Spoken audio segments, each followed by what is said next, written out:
තෙරුවන් සරණයි. ප්‍රායෝගිකව මේ නිස්සරණ මගට යොමු වුණු නිවන් දකින අරමුණින් ඒ සිතුවිලි වලින් වෙහෙසටපත්ව මේ ලෝකේ සැපසෙවීමේ මාවතෙන් ඉවත් වුණු ඔබ හැම මොහොතෙම කොතෙක් ලෝක සත්වයා සැපසෙව්වත් ඔවුන්ට හමුවන්නේ දුකක්ම බව එහි ආස්වාදයේ සිතට පෙන්වුවත් සිතින් ආස්වාදයක් පෙන්න ගියත් ඒ පසුපස හඹාගෙන ගියත් අවසානයේ ඔබට උරුම වූයේ දුකක්ම බව ඔබට අවබෝධ නම් ඔබ අවබෝධයෙන් තුලින්මයි මේ ලෝකේ අසත්‍යයට අවිද්‍යාවට අන්ධකාරයට සමුදෙන්නට ඔබ මේ ලෝකයේ අන්ධකාරයක් ඇති බව වැටහීමක් තුලින් නිස්සරණ මගට යොමු වුණු අයෙක් විය යුතුයි. අන්නේ කෙනායි අවබෝධයෙන් නිවන් මගට ආ කෙනා. නිවන යනු කුමක්ද? නිවන යනු මේ සිතුවිලි ගින්නෙන් නිවීමයි. මේ සිතුවිලි මහා ගින්නක්. ඒක හරි වෙහෙසයි. අපිව වෙහෙසටපත් වෙලා තියෙන්නේ කයෙන් නෙමෙයි සිතින්. සිතුවිලි ඕගයක් වගේ මනසට ගලනවා. සැප කියලා ගලන සිතුවිලි පස්සේ හඹාගෙන ගිහිල්ලා දුකට වැටෙනවා. ඒක නේද ඇත්ත. ඔබට ඒක වෙලා තියෙනවා නම් ඔබ දන්නවා. එයයි සත්‍ය කියලා. අතර මේ ලෝකේ ඇයි අපිට දුකක් තියෙන්නේ? ඇයි අපිට දුකට වැටෙන්නේ?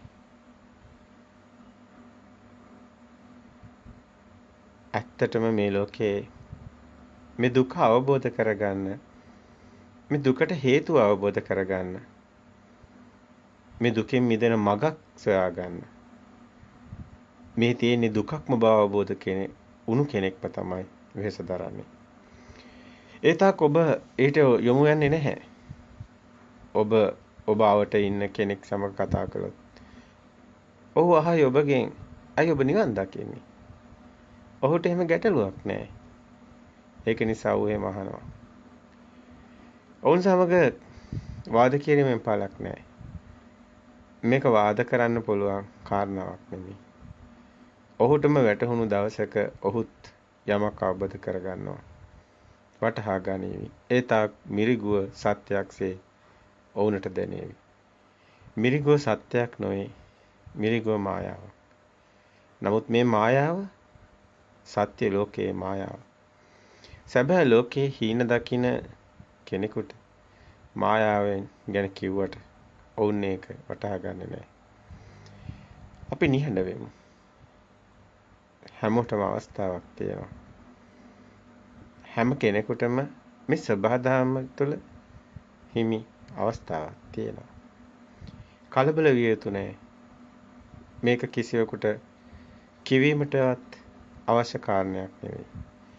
අවශ්‍ය කෙනාටයි අසනීපයක් ඇති කෙනාටයි ලෙඩක් තියෙන කෙනෙකුටයි බෙහෙත් ඕන වෙන්නේ. ලෙඩක් නැති කෙනෙක් නිකම් බෙහෙත් දුන්නට බොන්නේ නැහැ. ඇත්ත එයයි. එයයි සත්‍ය. දැන් මේ මගට යොමු වුණු ඔබ මේ මග තුළ නිවැරදිව කටයුතු කරලා මේ පරම සත්‍ය ලෝකේ කුමක්ද කියලා හොයන්නේ මේ රැවටුණු කෙනෙක්. නැවතත් රැවටෙන්න නෙමෙයිනේ. අපේ ජීවිත කාලේ තියෙන බොහොම ටික කාලයක්. අපිට රැවටි යන්න පුළුවන් කාලයක් ඉතුරු වෙලා නැහැ අපිට. තියෙන කාලෙත් මේ සත්‍ය අවබෝධ කරගන්න සමහර විට ඔබට ප්‍රමාණවත් නොවෙන්න පුළුවන්. ඒ නිසා බොහොම කල්පනාවෙන් ඕනේ අපි කටයුතු කරන්න. අපි නිවැරදිව මම්මුලා වුණු වැල් පෑගුණු ආයෙක් වගේ පටලවා ගන්න නැතුව මේ මගට යමු වෙන්න ඕනේ. සත්‍ය ඥානය කියන එක හුඟක්ම වැදගත්. සත්‍ය ඥානය ඇති කෙනාට තමයි කෘත්‍ය ඥානය බුදුන් වහන්සේ පවරන්නේ. ඒ කෙනාටයි මේකේ ඵලයක් හම්බ වෙන්නේ, ප්‍රතිඵල තියෙන්නේ. කෘතඥානෙ හිමි වෙන්නේ. අනුපොබ්බ අනුපිරිවලින් යන මගක් මේකේ තියෙනවා. අනුපොබ්බ සික්ඛා අනුපොබ්බ කිරියා අනුපොබ්බ ප්‍රතිපදා. බුදුන් වහන්සේ මේ මුල මැද අග හොඳින් දේශනා කරලා තියෙනවා මේ නිවන් මාර්ගය තුළ. ඔබ ඇවිල්ලා තියෙන්නේ ඔබගේ සසරට. ඒ ඔබගේ සසර දුකින් මිදෙන මගකට. අපි මේ කොච්චර වචන කතා කරත් මේවා සිතුවිලි. ඒ කියන්නේ මේවත් අවිද්‍යාව ගොඩේ තියෙන්නේ. මේවා මායාව තුලයි තියෙන්නේ. මේ සිත කියන්නේම මායාවක්. විඥානයනේ සිත කියන්නේ. ඒ සිත කියන්නේම මායාවක්. දැන් මේ අරමුණ කියන්නේ අරමුණ ගන්නවා කියන්නේම විඥානෙමයි. ඒ මායාවමයි. මේ අරමුණු මේ විඥාන මායාව ඉබේම ක්‍රියාත්මක වෙනවා. ඔබගේ මනස දිහා ඔබ නිහඬව මොහොතක් අවදිමත් සිතින් සිහිය පිහිටවලා සතිය යම්කිසි විදිහකින් ඔබ සමතේ වඩුවොත් මොහොතකට ඔය විසිරුණු මනස ඔබට හොඳින් දකින්න ලැබේ. අපි මේ මාර්ගය තුල ප්‍රතිපදාව තුල කටයුතු කරනකොට අපිට වැදගත් වෙනවා හැමදේම මේ හැම දෙයක් ගැනම හොඳ සිහියක් නුවණක් අවබෝධයක් තියෙන්න ඕනේ. හරි දේ වැරදි දේ හැමදේම. හරි වැරදි කියලා දෙයක් මේකේ නැහැ. මේ තුල ඔබ සත්‍ය නම් හොයන්නේ පරම සත්‍ය නම් ඒ පරම සත්‍ය තුල තියෙන පරම සත්‍ය විතරයි. අනිත් අන්ත තියෙන තැන් දෙපැත්තක් පේන තැන් හැමතැනම තියෙන සිතුවිලි. ඒ කියන්නේ ඒවස් හේතු නිසා හටගන්න දේවල්. සංකතය තුල තියෙන්නේ. අසංකත එකම දහම නිවනමයි. සංකතය තුල හටගත්ත හේතු නිසා හටගත්ත දේ ඒ සංකතයේ හේතු නිසා හටගත්ත දේ මිදීම පමණමයි නිවන කියන්නේ. නිවන කියලා 아무තු දෙයක් නැහැ. අර තෙලුත් ඉවර නම් තිරත් ඉවර නම් පහන නිවි ගියා කියනසේ ඒ නිවි ගිය තැනක් කොහෙවත් නැහැ. නිවි ගියා. හටගත්තා නම් හේතු නිසා යමක් තෙලත් තිරුත් දැල්ලත් නිසා ආලෝකයක් හටගත්තා නම් ඒ ආලෝකය නිවිල යනවා අර හේතු ටික නැති වෙලා යනකොට. මේ ධම්ම සාරාංශය එතනයි තියෙන්නේ. එතකොට මේ නිවන කියන්නේ මේ අවසානයේ අපි හේතු ටික නැති වෙනකොට මේ සිතින් මිදෙනවා. ඇත්තටම මේ දැන් සිතින් මුදව ගන්න නම් ඒ සිතින්මනේ කටයුතු කරන්නේ. සිත මායාවක් නම් මායාව කොහොමද මායාව අවබෝධ කරන්නේ? තාම ගැඹුරුයි එහෙම බැලුවාම. ඇත්තටම ඊටාම සරලයි. හැබැයි ඊටාම සරල නිසාම ගැඹුරුයි. එහෙම කිව්වොත් හරියි. මේ කතාව තුළ අපි මේ කතා කරන්න හදන්නේ මේ සත්‍ය පැත්තමයි. ප්‍රතිපදාව ගැනයි. මෙතනදී අපිට ප්‍රතිපදාව සතර සතිපට්ඨානය අපිට මේ ආර්ය අෂ්ටාංග මාර්ග තුළ දකින්න ලැබෙනවා. ආර්ය අෂ්ටාංග මාර්ගය තුළ සම්මා දිට්ඨිය කියන්නේ සියලු දෘෂ්ටි වලින් මිදුණු තැන තියෙන සම්මා දිට්ඨියයි. දෘෂ්ටි කියන්නේම සිතුවිලි. අවිද්‍යාව පත්‍ය සංකාර. අවිද්‍යාව පත්‍ය සංකාර කියන්නේ අවිද්‍යාව නොදන්න කම නිසාම හටගත්ත සිතුවිලිමයි සංකාර කියන්නේ. සංඛාරය ඉතින් මේ පාඩම් විදිහට කතා කරනවා, අභිධර්මයේ විදිහට කතා කරනවා, වචී සංඛාර, මනෝ සංඛාර, කාය සංඛාර එහෙම බෙදනවා. ඇත්ත. එහෙම තව තවත් එහාට කතා කරන්න පුළුවන් බෙද. නමුත් අපිට අවශ්‍ය වෙන්නේ කෙසේ හෝ සිතුවිලි හට ගන්න ආකාරය දැකලා හඳුනගෙන ඉන් මිදෙන හැකි ආකාරයට කටයුතු කිරීමයි. ගොඩාක් දේවල් ඉගෙන ගන්න කියලා ගොඩාක් පාඩම් පොත් අතට අරගෙන තියෙන සේරම පොත් ටික තියාගෙන ඔක්කොම කියව ගියොත් ඔබට විශාල කාලයක් ගත වෙනවා. ඇත්තටම ඒ කොහොම හරි අවසානයේ සිද්ධ වෙන්නේ මොකද්ද? සිතුවිලි හට ගන්න ආකාරය දකිමින් ඒ හට ගන්න ආකාරයේ සත්‍ය දැකලා ඉන් මිදෙන එක තමයි. ක්‍රවුමක් ගහලා ඇවිල්ලා ආවත් එන්නේ මෙතන තමයි. අර අපි කියන්නේ අර අත වටේට ගිහිල්ලා කනල්ලනවා වගේ. ලොකු රවුමක් ගිහින් ඇල්ලුවත් මේ එකම තැනටයි යන්නේ.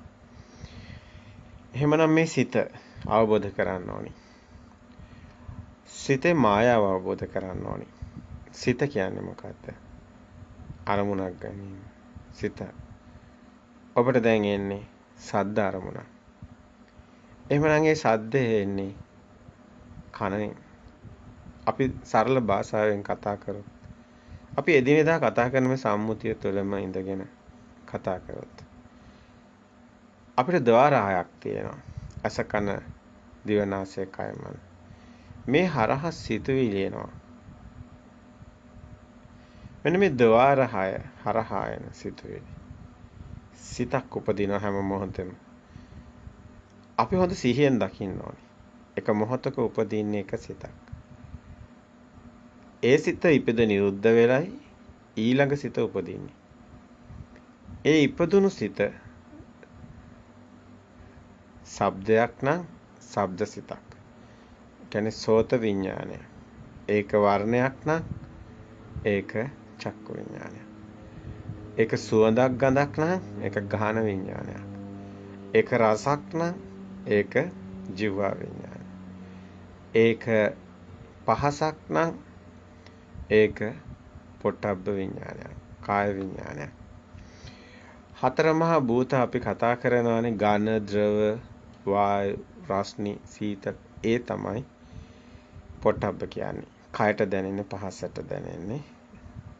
තන සැප දුකක් තියෙනවා කයට. නමුත් ඒක සිතටයි යන්නේ. මනෝ විඥානය කියන්නේ මනසින් එන සිතුවිලි. අපිට සිතුවිලි අරමුණු වෙනවා. වැඩියෙන් මෙන්නේ මනසින් මනෝ විඥානය හරහා. දැන් මෙන්න මේ කියන ආයතන 6 හොඳට අඳුනගත්තා ඔබ. චක්කු විඥානේ අපි දන්නවා වර්ණ සිතක්. සෝත විඥානේ අපි දන්නවා ශබ්ද සිතක්. ගහන විඥානේ අපි දන්නවා ගන්ධ සිතක්. ජීව විඥානේ අපි දන්නවා රස සිතක්. කාය විඥානේ පහස තපොට්ටබ්බ සිතක්. මනෝ විඥාණයෙන් මනෝමයෙන් එන සිතුවිලි එන සිතක්. මනසෙන් ඇති කරන සිතක්. දැන් මේ තමයි අපේ සිත් උපදින සිත් 6. දැන් මේ හැම මොහොතකදීම මින් එකක් හට ගන්නවා. ඔබ ඇවිදිනකොට කකුලට දැනෙන්නේ තද ගතියක්. ඒ තද ගතිය දැනෙන්නේ මනසටයි. හැම සිතකම ඔබ දැක්කොත් ඔය ద్వාරය හරහා එන්නේ කැමරාවෙන් ෆොටෝ එකක් ගන්නවා වගේ. ඔය හැම එකක්ම ෆොටෝ එකක්. ශබ්ද ෆොටෝ එකක්, රූප ෆොටෝ එකක්, ගාන ෆොටෝ එකක්. මේක පහසුවට මේ ශබ්ද දිට්ඨ සුත මුත කියලා කතා කරනවා. ඒ කියන්නේ පේනවා ශබ්දේ රූපයයි සද්දයයි අපි එහෙම කිව්වොත් දැනීමයි. පෙනීමයි ඇසීමයි දැනීමයි. දිට්ඨ සුත මුත. කොටස් තුනකට පහසුවට කඩා ගන්න පුළුවන්. මම දැනෙන ගොඩට එතකොට තියෙනවා සද්ද නම් ඇහෙන්නේ කන තමයි සෝත. එතකොට සුත. එතකොට දිට්ඨ කියන්නේ පෙනීම. එතකොට ඒක හරි. එතකොට මුත කියන්නේ එතකොට දැනීම. එතකොට ගන්ධයක් දැනෙන එකක්, රසක් දැනෙන එකක්, පහසක් දැනෙන එකක්. දැන් මෙහෙම දිට්ඨ සුතමුත විඤ්ඤාත කියවම ඒක හරි. ඒක සිතුවිලිත් දැනෙනවා. දැන් මේ විදිහට ඔබ හැම ඉරියව්වෙම සතර ඉරියව්වෙම ඇවිදිනකොට, කනකොට, වාඩි වෙනකොට සතර ඉරියව්වෙම අභික්ඛන්තේ, පටික්ඛන්තේ, සම්පජානකාරී හෝති, ආලෝකිතේ, විලෝකිතේ, සම්පජානකාරී හෝති, සිසින්නෝවා, සිටින්නෝවා, සම්පජානකාරී හෝති. මේ විදිහට අභික්ඛන්තේ, පටික්ඛන්තේ, සම්පජානකාරී හෝති. මේ විදිහට සතර ඉරියව්වෙම ඇවිදිනකොට හැම ඉරියව්වකදීම වාඩි වෙනකොට සතපෙනකොට ඔබ ඉන්න ඕනි සිහිය පිහිටවගෙන. දැන් සිහිය පිහිටන්නේ කොමකටද? ඔබේ සිතට එන සිත ගැන. නිවන් දකින්නේ මේ සිතින් මිදුණු තැනයි. ලෝකෙම හටගන්නේ සිතේ. චිත්තේන නීයති ලෝක. සලායතන ලෝකෝ කියලා බුදුන් වහන්සේ දේශනා කරනවා. සලායතන කියන්නේ ඔය ద్వාර 6. ඇස, කන, දිව, නාසය, කය, මන. මේ හරහා තමයි ලෝකේ හැදෙන්නේ. අපි හැමෝටම තියෙනවා අපටම ආවේනික වූ ලෝකයක්. මම හදාගන්න ලෝකේ මගේ ලෝකේ. තව කෙනෙක් හදාගන්න ලෝකේ යාගේ ලෝකේ. එතකොට මම හදාගන්න ලෝකේ මං කැමති පාටවල් තියෙනවා. මං කැමති ශබ්ද තියෙනවා. මං කැමති ගඳ සුවඳ තියෙනවා. මං කැමති රස අකමැති රස තියෙනවා. මං කැමති පහස අකමැති පහස තියෙනවා. රස්නේ සීතල එක එක විදියට එක එක්කෙනාගේ කැමැත්ත අකමැත්ත පිහිටනවා. ඒ වගේම සිතුවිලිත් එහෙමයි. දැන් මෙන්න මේ හරහා අපි ලෝකයක් හදාගෙන ඉන්නවා. ඔබ ඔබේ ඉන්න කාමරයට ගියොත් දැන් කාමරේ ඔබ කැමති දේවල් නේ එල්ලන්නේ පින්තූරයක් එල්ලුවා. ඔබ කැමති ඇඳක් තමයි කාමරයට ගන්නෙ. ඔබ කැමති අල්මාරිය තමයි කාමරයට ගන්නෙ. ඔබ කැමති බෙඩ් ෂීට් එක ඇඳට දාන්නේ. ඔබ කැමති පාට කාමරයට ගන්නෙ. ඔබ කැමති දේවල් තමයි කාමරේ ඔබ තියාගන්නේ. ඔබ අකමැති දේවල් ඉවත් කරනවා. දැන් ඔබගේ ලෝකේ හදාගත්තේ කවුද? මේ කාමරය ඇතුලේ පිනවන්න ඔබ විසින්ම හදාගත්ත ලෝකේ. ඔබ කැමති දේවල් වලින් හදාගත්ත ලෝකේ. ඒක ඔබේ ලෝකේ. මෙන්න මේ විදිහට අපි හැමෝම තනි තනියෙන් තම තමන් ලෝකයක් හදා ගන්නවා. මේ ලෝකේ අපේ අවිජ්ජා පත්‍ය සංඛාර පෙර මතකේ සංඛාර පෙර මතකේ අපි විසින්ම හදාගත්ත හොඳ නරක ගොඩවල් ගොඩාක් තියෙනවා. ඒ අපි පුංචි කාලේ අපි ඉපදිලා මේ ලෝකේ එනකොට ඒව ගෙනාවේ නැහැ. ඇස හැදෙනකොට ස්කන්ධානම් පාතිභාව ආයතනනම් පටිලාභ අයං උච්චති ජාති. ඒ කියන්නේ මේ වේදනාව විඳීම් හැදෙනින් දැන ගැනීම නිසා තමයි ඇස කියන ආයතනෙ හැදෙන්නේ. පුංචි දරුවට උපතින් මුකුත් නැහැ. නමුත් මොන්ටිසෝරි යනකොට අර පිටින්නේ දාන්නේ මේ රතු පාට මේ කහ පාට අම්මලා තාත්තලා කියලා දෙනවානේ මේ තාත්තා මේ අම්මා මේ අක්කා. එතකොට මේ දරුවා හදා ගන්නවා දැන් මේ මම එහෙනම් කියලා අර ඒ ක්‍රමයට. මේ ඔක්කොම කවුරු හරි කෙනෙක් කියනවා කියන්නේ නාමය කියන්නේ නම් කිරීම සෝතේ හරහා ඇවිල්ලා තියෙන්නේ. හොඳට බලන්න. ශබ්දයයි ඇවිල්ලා තියෙන්නේ. ශබ්දයෙන් තමයි නාමය හටගෙන තියෙන්නේ. මේ ශබ්දේ ලොකු වැඩක් කරනවා අපිට. මේ හැම තැනම මේ වචනේ පාවිච්චි කරනවා. අනුසෝතගාමි, පටිසෝතගාමි, සෝතේට පැමිණියා, සෝවනුනා කියන්නේ සෝතේට පැමිණියා. මේ සෝතේ හැමතැනම පෙන්නනවා අපිට. නිවන් මාර්ගය යන කෙනාට හම් වෙන විශේෂ වචනයක් මේක. මේ සෝතේ කියන වචනේ වර්ණ ගන්ධ රස ඕජා. වර්ණයේ ඇසට, ගන්ධේ නාසයට, රස දිවට, වර්ණ ගන්ධ රස ඕජා. ඕජා කියන්නේ සෝතේට. එතකොට මේකෙන් තේරෙනවා මේ කන කියන්නේ ශබ්දේ කියන්නේ මේ සියලු නාමයන්ට එකතු වෙන්න ගැට ගැහෙන්න හේතු වෙනු අරමුණයි. ශබ්දය හරහා තමයි අපිට සංඛාරා ඇවිල්ලා තියෙන්නේ. හොඳට බලන්න. ශබ්දය නිසානේ අපි අම්මා කියන සද්දෙට රූපේ ගැට ගහලා තියෙන්නේ. අම්මා කියන සෝතේ සද්දේට මේ ශබ්දේ සිතුවිල්ලක් හදලා තියෙනවා. නාමයේ කොටස විශාල වශයෙන් කරනවා. මෙතන ලොකු කටයුත්තක්. අපි මේ සේරම නාමයෙන්නේ රැස් කරගෙන තියෙන්නේ. හොඳට බලන්න. නාමයට රූපේ, නාමයට රූපේ, නාමය එතකොට කොහෙන්ද ආවේ? ශබ්දයෙන්. එතකොට අපි හිතන්නේ ශබ්දයෙන්ද නාමයෙන්ද හිතන්නේ. මෙන්න මෙහෙම දෙයක් අපිට එනවා. මේ සිත සකස් වෙන්න ශබ්දේ හේතු වෙලා තියෙනවා. හැබැයි මේක බොහොම පරිස්සමින් ගන්න ඕනි කාරණයක්. මේ සිත සිතුවිලි නාමයේ කොටස තමන්ට නම් කිරීම. මේක සම්පස්සේ කියනකොට මේ සම්පස්සේ කියන්නේ තින්නම් සංගති පස්සෝ. දැන් මේ මං කියන පරයයන් ගොඩක් පාලි පැත්තට බර වෙනවා. පාලි වචන අභිධර්ම පැත්තට බර වෙනවා. නමුත් මට අවශ්‍යතාවය තියෙන්නේ නම් මේ පැත්තට බර වෙන්න නෙමෙයි. ඔබට මේක සරලවම ගලපලා දෙන්න. මෙතන තියෙන කාරණා ඊටම ගැඹුරු නිසා අපි ඇදිලා යනවා નિરાයාසයෙන්ම. නමුත් මේකේ තියෙන අතරම බැලුවොත් බොහොම සරලව කියන්න පුළුවන් තැනක් තියෙනවා. මේක ඇවිල්ලා මේ අපි මේ පේන ලෝකේ අපි මේ දකින දේවල් ඇත්තටම සත්‍ය නෙමෙයි. ඒක මහා ගැඹීර කාරණාවක්. ඒකම තමයි ප්‍රත්‍යක්ෂ කරගන්නේ නිවන් දකින තාක්ම. ඉතින් මේක තමයි මේ සතර සතිපට්ඨානය තුළ බුදුන් වහන්සේ එලි කරන කාරණාවත්. සතර සතිපට්ඨානය තුළ කායානුපස්සනාව වඩන කෙනෙක්ට බාහිර ලෝකේ සත්‍ය වෙන්න බෑ. බාහිර ලෝකේ විනය ලෝකේ අවිද්‍යා දෝමනස්සානං කායේ කායානුපස්සී විහෙරති කියලා එනකොට කායේ කායානුපස්සී විහෙරණය කියන්නේම කයෙන් කය මුදව ගන්න එකයි. රූපේ කය කියන්නේ. එතකොට මේ කය කියන රූපේ සත්‍ය නෙමෙයි. ඇත්තටම කය කියන රූපේ මායාවක්.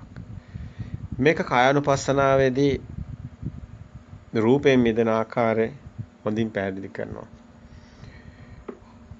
කායානුපස්සනාව වඩන කෙනෙක් අපි හිතමු ඔබ මේක හොඳින් වඩපු කෙනෙක් කියලා. එක එක මට්ටම් වල මේ කියන දේ අහන බව මම දන්නවා. අපි හිතමු මේ ඔබ හොඳින් කායානුපස්සනාව වඩන ආකාරය දන්නවා. ඔබ දන්නවා මේ සමතේ මොකද්ද විපස්සනා මොකද්ද කියලා. එහෙමනම් ගැටලුවක් නැහැ. ඔබ දන්නවා සමතේ අවශ්‍ය වෙනවා හිත විසිරෙන එක තැම්පත් කරගෙන මේ සිත දකින්න. අපි මේ සිතයි අවබෝධ කරන්නේ. එතකොට මේ එන හැම අරමුණක්ම සිතේ හට ගන්න බව. බාහිර උපකාර කරගෙන අපි සිතින් හදාගෙනයි බාහිර ලෝකයක් අපි සිතින් හදාගෙනයි ඉන්නේ. සිතින් තමයි අපි ජීවත් වෙන්නේ. දරුවා ඉන්නේ තමන්ගේ ඇඟ ඇතුලේ නෙමෙයි. දරුවා ඉන්නේ තමන්ගේ හිතේ. බාහිර තියෙන හැඩතලයක් තමන් හිතින් අල්ලගෙන ඉන්නවා. මේ රූපේ තියෙන්නේ මගේ දරුවට. ඒ දරුවා මෙහෙමයි කියලා දත්ත ගොඩක් සංකාර ගොඩක්. යනු අපි හදාගත්ත දෙයක් තියෙනවා. චිත්තේන නියති. හදාගත්ත දෙයක්. දැන් මේ සිත හැදිලා තියෙන්නේ. අපි දැන් මෙහෙම එකක අපි ඇතුළට අපි හිර වෙලා ඉන්නේ. දැන් ලෝකයක් තියෙනවා. ඒකේ ගොඩක් දේවල් තියෙනවා දැන්. දැන් මේක ගලව ගන්න අමාරුයි අපිට. දැන් අපිට මැරෙන්නත් බෑ. කොහොමද දුක එනවා. දරුවා සනීප වුණත් දුක එනවා. මොන හරි පුංචි දෙයක් එහෙට මෙහෙට වෙච්ච ගමන් දුකක් තමයි එන්නේ. ඒකට හේතුව මේකේ ස්ථිර පැවැත්මකුත් නැහැ.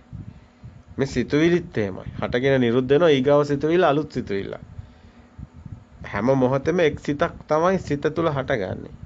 හැබැයි ඒ සිතුවිල්ල කිසි දෙයකට අයිති නැහැ. ඒක අලුත් සිතක්. නමුත් අපි හිතන්නේ අපි මේ එක දිගටම තියෙන හිතක් ගැන. එතනත් රැවටිලා.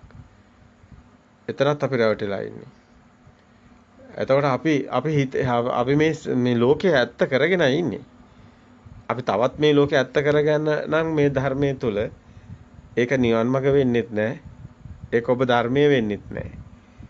ඒක අවබෝධ කර ගැනීමමයි ධර්මයේ තුල ඔබ කටයුතු කරනවා වෙන්නේ. එහෙමනම් ඔබ හැමතිස්සෙම සම්පජාණයෙන් ඉන්න ඕනි. යෝනිසෝ මනසිකාරයේ සති සම්පජාණයෙන් ඉන්න ඕනි. ඒ කියන්නේ තමන්ගේ සිත ගැන. ඔබ කායනුපස්සනාව වඩන හැටි දන්නවා නම් වේදනානුපස්සනාව වඩන හැටි වේදනානුපස්සනාවේදී වෙන්නේ වේදේති වේදනානුපස්සී විහෙරති. ඒ කියන්නේ වේදනාවට කෙනෙක් හම්බ වෙන්නේ නැහැ. කෙනෙක් වේදනාව විඳිනවා කියලා දෙයක් නැහැ. වේදනාව හිමිකාරයක් නැහැ. මෙතන කායानुපස්සනාවටත් කායानुපස්සී විහරණය කරනකොට රූපේ සත්‍යයක් වෙන්නේ නැහැ. වේදනාවක් සත්‍යයක් වෙන්නේ නැහැ. රූපේට හිමිකාරයක් නැහැ. වේදනාවට හිමිකාරයක් නැහැ. රූපේ මායාවක්. වේදනාව හිමිකාරයක් නැහැ. වේදනාව කකුලේ නෙමෙයි. වේදනාව චිත්තේ වේදනාව සිතින් හටගන්න වේදනාව Taman දකින්න ඕනි. වේදනාව කකුලෙන් කියලා අපි රූපෙට ගැට ගහලා පෙන්නනවා. නමුත් වේදනාව කකුලට අයිති නෑ. වේදනාවට හිමිකාරයකුත් නෑ. මේ සේරම විඥාන මායාව බවට පත් වෙලා අවසානයේ මේක මායාවක් වෙනවා මේ සියල්ලම. මේක සිතුවිල්ලටත් එහෙම වෙනවා. චිත්තානුපස්සනාව වන්නකොට චිත්තේ චිත්තානුපස්සී විහරණය කියනකොට ඒත් එමයයි සිතත් හටගෙන නිරුද්ධ වෙන හැටි දකින්න. එතනදී තමයි මේ අර්ථිකත් එක්කලා লীලම යන්නේ. ධම්මානුපස්සනාව වඩනකොට ආයතන හරහා හැදුණු ලෝකෙම මිදෙනවා. සලආයතන ලෝකෝ කියන එකෙන් අනිත් පැත්තට ඇවිල්ලා සලආයතන නිරෝධෝ නිබ්බානෝ කියන තැනට එනවා. භව නිරෝධෝ නිබ්බානෝ කියන තැනට ඒ හරහා එනවා. ඒතර ඒක ධම්මානුපස්සනාව කොටසේදී මේ සේරම ආයතන හරහා ගැලපෙලා නිදාස් වෙන තැන. මෙන්න මේක තියාගන්න ඕනේ හිතේ. මෙන්න මේ අරමුණින් තමයි සතර දෙපට්ඨානේ වඩන්නේ. දැන් කෙනෙක් අපි දකිනවා සමහර භාවනා මධ්‍යස්ථානවල අසුබේ නම් අසුබේම අවුරුදු ගණන් වඩනවා. ආනාපාන සතිය අවුරුදු ගණන්ම වඩන්නේ ආනාපාන සතිය. සමහර තැන්වල එකම එක අල්ලගෙන යනවා. සමහර තැන්වල ගොඩාක් කාලයක් ඔහේ යනවා. හැබැයි මේ අවසානයේ ගලපන්නෙත් නැහැ. අවසාන නිවන පැත්තක තියලා මේගොල්ලෝ අර දන්න දේ කරගෙන යනවා. එහෙම ගිහිල්ලා වැඩක් නැහැ. ඒකෙන් මේ නිවන් දකින්න හම්බ වෙන්නේ. මොකද මේ කටයුත්තේ අපිට ඔබට කියන්න දෙයක් තියෙනවා. ඒක කෙටියෙන් කියනවා නම් සතර හතිපට්ඨානය හරියට වඩන්න දන්න කෙනෙක් නම් ඔබ නාමේ රූපේ බාහිර සත්‍ය වෙන්නේ නැහැ ඔබට. ඒක මායාව බව ඔබ දකිනවා. ඔබ ඒක මායාවක් දකිනකොට ඔබ හිතේ හදාගෙන හිතින් මේ හිතනවා කියන එක ඔබ දකිනවා. සබ්බේ සංඛාරා අනිච්චස්. යදා පඤ්ඤාය පස්සති. ඒක යදා පඤ්ඤාය ප්‍රඥාවෙන් දකිනවා. යදා පඤ්ඤාය පස්සති. ප්‍රඥාවෙන් මේක දකිනවා. අති නිබ්බාන්ති දුක්ඛේ. අන්න ඒ දුකෙන් මිදෙන මඟ. ඒස මග්ගෝ විසුද්ධිය එකම මඟ ඒකයි. නමුත් මේක හැදෙන ඒ රටාව දකිනවා නම් ඒ සිත හැදෙන රටාව ඇතුලෙන් ඔව් දකිනවා නම් ඔව් දකිනවා බාහිරින් එන හැඩතලයක් කිරණයක්. අපි ඇස කියලා එක ඉන්ද්‍රියක් ගත්තොත් බාහිරින් එන හැඩතලයක් කිරණයක්. ඒක ස්පර්ශයට එනකොට ස්පර්ශයට එන්නේ ප්‍රතිබිම්බයක්. ඒක එක කිරණයක් වෙන්නේ. ප්‍රතිබිම්බයක් කියන්නේ බාහිර තියෙන එක නෙමෙයි. ගසේ හේවණැල්ල වගේ. හේවණැල්ල වැටෙනවා කියන එක තමයි හිත ඇතුළට ගන්නෙ. බුදුන් වහන්සේ මේ පැහැදිලි කිරීම කරන්නේ. බුදුන් වහන්සේ කියනවා තින්න සංගති පස්සෝ කියලා. බුදුන් වහන්සේ එතනදී කියනවා ආලෝකයක් ගසත් නිසා හටගත්ත සෙවණැල්ලයි කියලා මේ ස්පර්ශය කියන්නේ. එතනටයි එන්නේ මේක ප්‍රතිබිම්බයක් කියලාමයි ගන්න. ඒක හැඩතලයක් කිරණයක්. ඒකට නම් තැබීමක්වත් චක්කු විඤ්ඤාණයෙන් මේ ඇස එන්නේ නැහැ. ඒ තින්න සංගති පස්සෝ කියන තැන ස්පර්ශයක් කියලා ගන්න. ස්පර්ශයක් කියනකොට කෙලින්ම මනෝවිඤ්ඤාණයට ධම්ම සම්බන්ධ වෙන ස්පර්ශය හරහා. එතන සම්පස්සට එනවා. ස්පර්ශය හරහා කෙලින්ම ස්පර්ශය කියනකොටම තින්න සංගති පස්සෝ කියනකොටම වේදනාව සම්පස්සෙන් එන්නේ. ඒ වගේම එතන සංඥා සම්පස්සෙන් එන්නේ. ඒ වගේම සංඛාර විඤ්ඤාණ සේරම ස්පර්ශය හරහා එන්නේ. එතන ආහාර ගන්නකොට ඒක කබලින්කාර ආහාර ස්පර්ශ ආහාර කියලා ගන්න එක. එතන ආහාරයක් වෙනවා මේ ධම්ම කියන කාරණාවට. මනසට.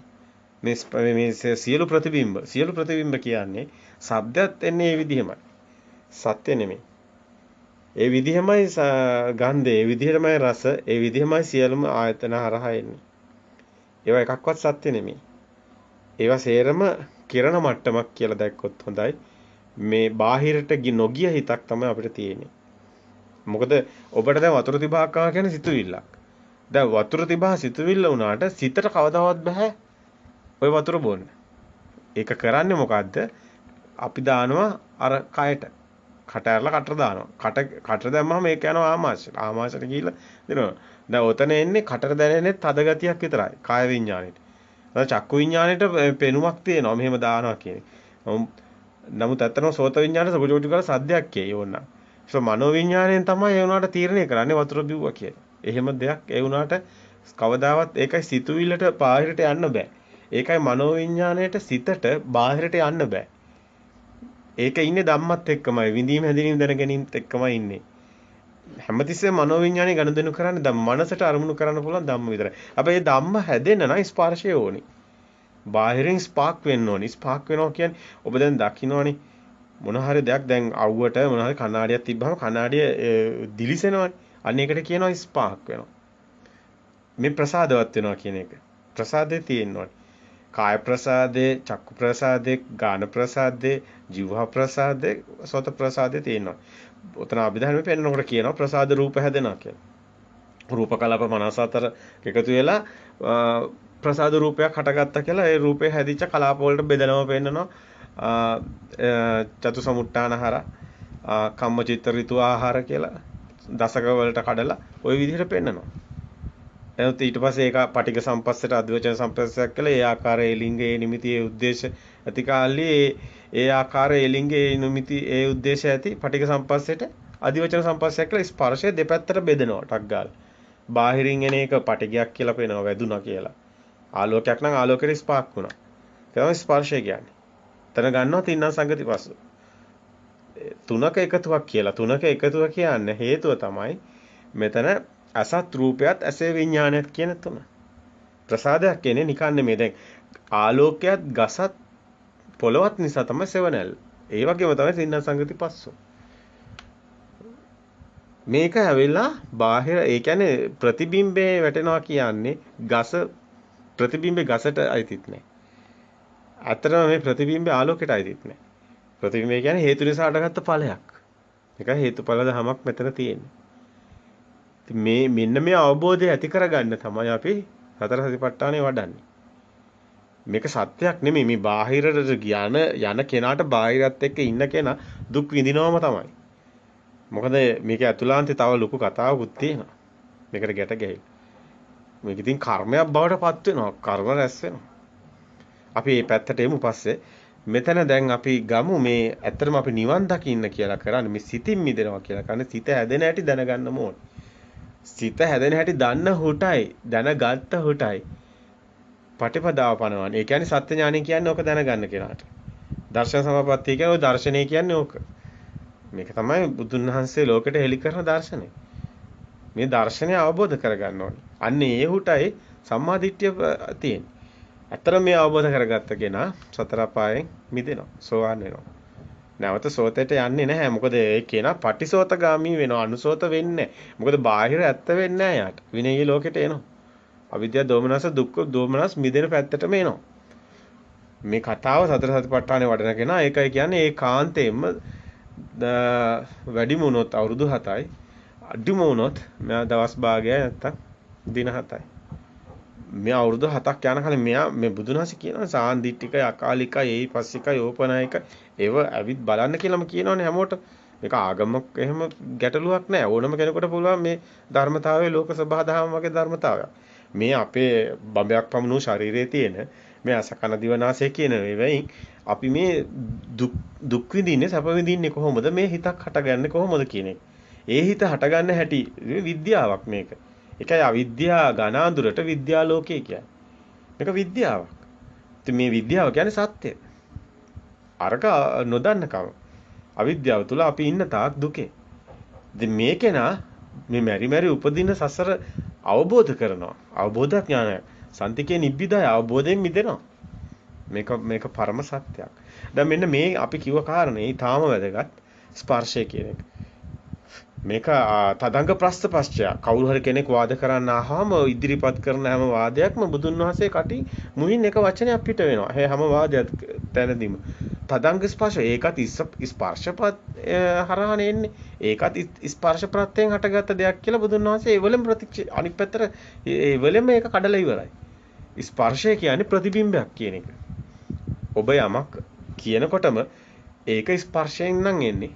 ප්‍රතිබිම්බයක්. ඒක සත්‍යයක් නෙමෙයි කියන බුදුන් වහන්සේ ඒවලම කඩලා. මොකද සියලුම දේවල් මිත්‍යා දෘෂ්ටික වෙනවා. ඒ දෘෂ්ටිගත සියල්ල ඇවිල්ලා සිතුවිලි සියල්ලම ප්‍රතිබිම්බ බවට පත් වෙනවා. මේක හරි ගැඹුරුම කාරණයක්.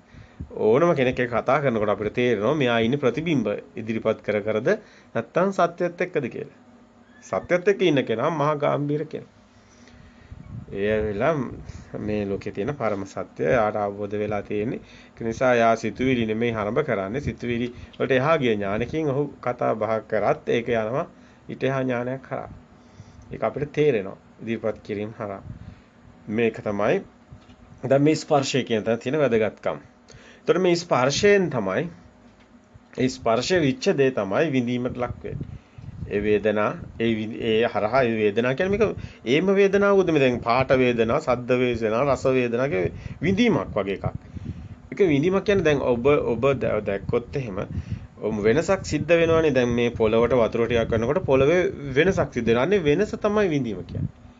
මනස මේ ඇතුලේ මේ ස්පාර්ක් වෙනකොටම ඒ කියන්නේ ස්පර්ශනේ. ඒ කියන්නේ මේ ආලෝකයක් මේක ප්‍රසාදවත් වෙනවා. මේ ద్వාර හරහා ඕන ద్వාරකින් එන්න පුළුවන් අරමුණ ඇවිල්ලා මේක ප්‍රසාදවත් වෙනවා. ඒක හරහාම ටක් ගාලා මනස වෙනසක් සිද්ධ වෙනවා. ඒක තමයි ස්පර්ශෝ කියලා ගන්න ටක් ගාලා පටිඝ සම්පස්සේ අදිවශන සම්පස්සේ ටක් ගාලා අර නිකන් අර දැලට ඇවිල්ලා මොකක් හරි වැදුනහම අර දැල හෙල්ලෙනකොටම අර ටක් ගාලා කකුල අයනවනේ මකුල අයනවනේ ටක් ගාලා ඒ ගොදුර වාගේ අන්න ඒ වගේ තමයි අර අභිධර්මයේ උගන්වනකොටත් ඒ උදාහරණෙ පෙන්නනවා ටක් ගාලා මේ සිත අරමුණට එනවා. එතකොට සිත සිතුවිලිත් උපදිනවා. ඒකම කියනවා චිත්තචෛසික කියලා අභිධර්ම පාඩම් වලදී ටක් ගාලා මේකේ උපදිනවා. විදිහින් හැඳින්වෙන දැනගැනීම. ඒ හරහා එනවා. එතකොට අභිධර්ම මේ චෛසික වෙනම කඩලා 52ක් කියලා අරගෙන ඒ වෙදි වෙනම මේ සබ්බචිත්ත සාධාරණ කියලා අරගෙන හැම එකටම පොදු වෙනවා කියලා අරගෙන ඊට පස්සේ මේ එන අරමුණුත් ඇවිල්ලා සිත් 89ක් කියලා අරගෙන ඒවත් ඒ ඉතින් ලොකු කතාවක්. එහෙම අරගෙන එහෙම කඩ බෙද ගන්න එක තමයි අභිධර්මයේ කියන්නේ බෙද පෙන්නන එකට. සම්බ සංගීකරණය බලුවාම හොඳට පෙන්නනවා. හැබැයි ඒ ඔක්කොම දැනගත්තත් ඔබ නිවන් දකින්නේ නිවන් දකින්න ඔබ නිවන් දකින්න වැඩපිළිවෙලේ කටයුතු කළ යුතු වෙනවා. ඔබේ සිත ඔබ දකින්න ඕනි. ඔබ ප්‍රායෝගිකව පුහුණු වෙන්න ඕනි.